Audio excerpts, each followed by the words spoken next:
தினம் ஒரு ஸ்தோத்திர பலிகள்.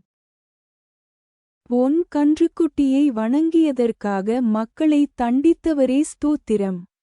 மோசே மலையில் இருந்தபோது பொன் கன்றுக்குட்டியை வணங்கிய இஸ்ரவேல் மக்களை தண்டித்த தேவனே ஸ்தோத்திரம்.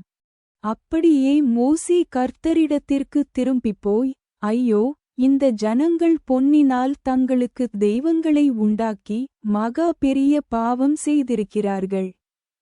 ஆகிலும் தேவரீர் அவர்கள் பாவத்தை மன்னித்தருளுவீரானால் மன்னித்தருளும், இல்லாவிட்டால் நீர் எழுதின உம்முடைய புஸ்தகத்திலிருந்து என் பேரைக் கிறுக்கிப் போடும் என்றான்.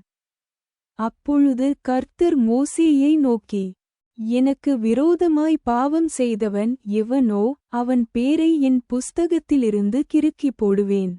இப்பொழுது நீ போய் நான் உனக்குச் சொன்ன இடத்துக்கு ஜனங்களை அழைத்துக் கொண்டு போ. என் தூதனானவர் உனக்கு முன் செல்லுவார். ஆகிலும் நான் விசாரிக்கும் நாளில் அவர்களுடைய பாவத்தை அவர்களிடத்தில் விசாரிப்பேன் என்றார்.